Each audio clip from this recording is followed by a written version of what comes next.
shockwaves all throughout one part of Noxubee County. A woman was shot and killed early Saturday morning.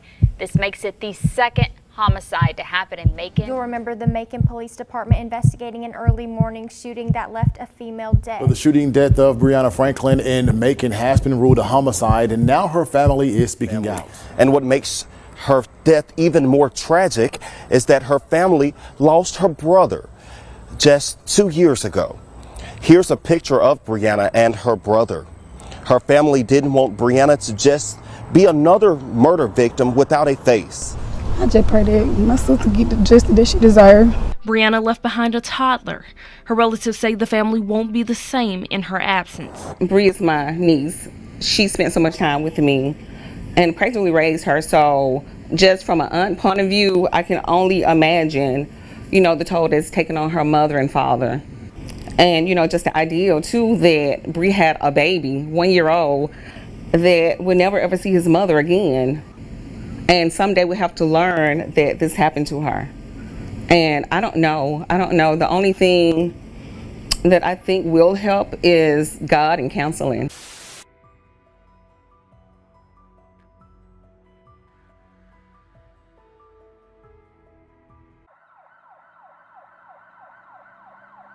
"23-year-old Breanna Franklin, affectionately known as Bree, was a sweet, loving, ambitious, and outgoing young woman who had a smile, laugh, and personality that would light up any room. Most importantly, Breanna was a loving and devoted mother to her son, who meant the world to her. No one close to Breanna could have ever imagined that a chain of events would soon occur and change everyone's lives forever. Just before 2 a.m. on July 6, Macon police responded to Pearl Street for reports of a shooting.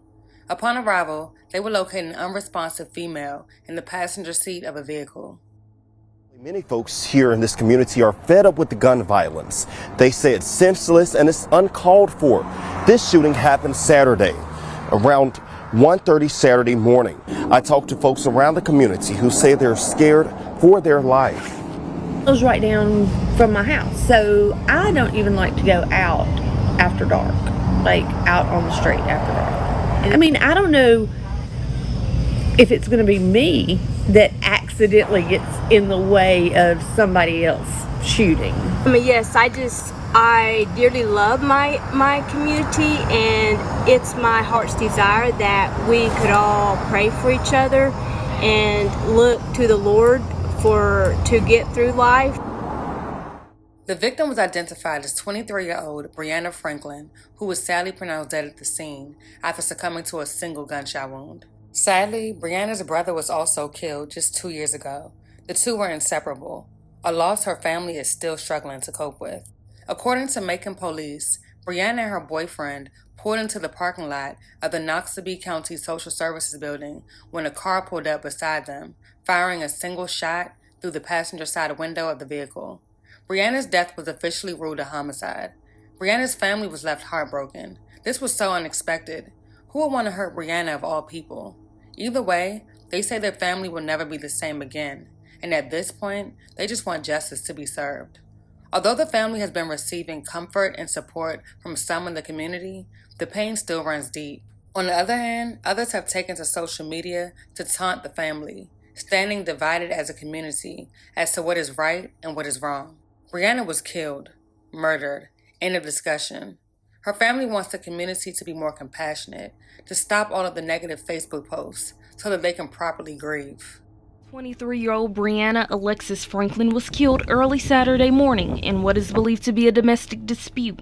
Macon police say a vehicle drove up beside the car she was in. Someone then fired one shot through the passenger side window and struck Breanna. Breanna Franklin is Breanna's sister.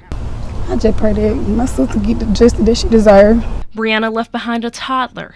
Her relatives say the family won't be the same in her absence. Breanna, she was so sweet. So loving,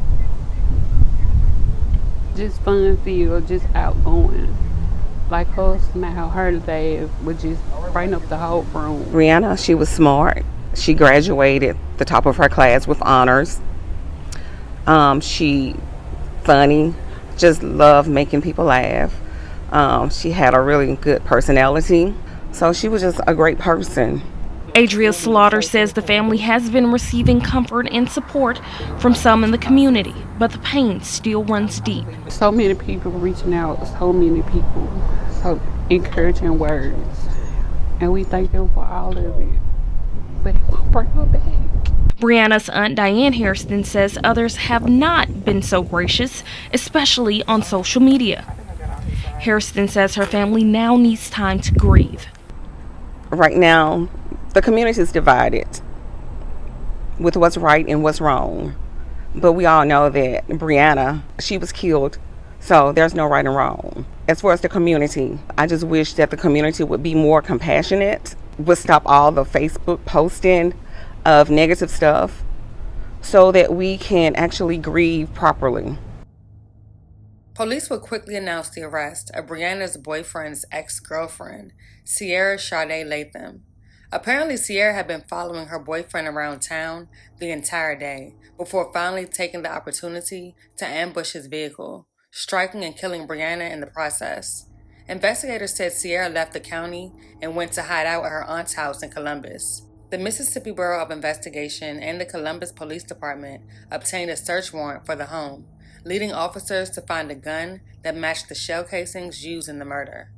A woman accused of killing a woman riding in her ex-boyfriend's car was in a Noxubee County courtroom this afternoon. A judge denied bond for Sierra Latham. Latham is charged with murder and domestic violence aggravated assault in the death of 23-year-old Breanna Franklin. The chief says Franklin was gunned down and murdered. These situations, it's just uncalled for. It was senseless for something of this nature to happen. It was domestic and related for this to happen. Investigators say Latham left the county and went to hide at her aunt's house in Columbus. The Mississippi Bureau of Investigation, along with Columbus PD, got a search warrant for the home.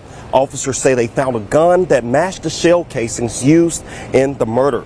Sierra Latham won't be getting out of jail anytime soon.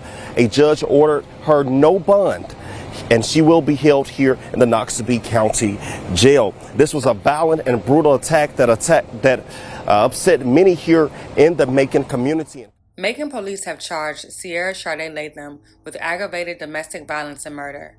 She appeared in Noxubee County Court where a judge denied her bond. It remains unclear whether Sierra meant to shoot Breanna or her ex-boyfriend, or maybe both. The case remains ongoing.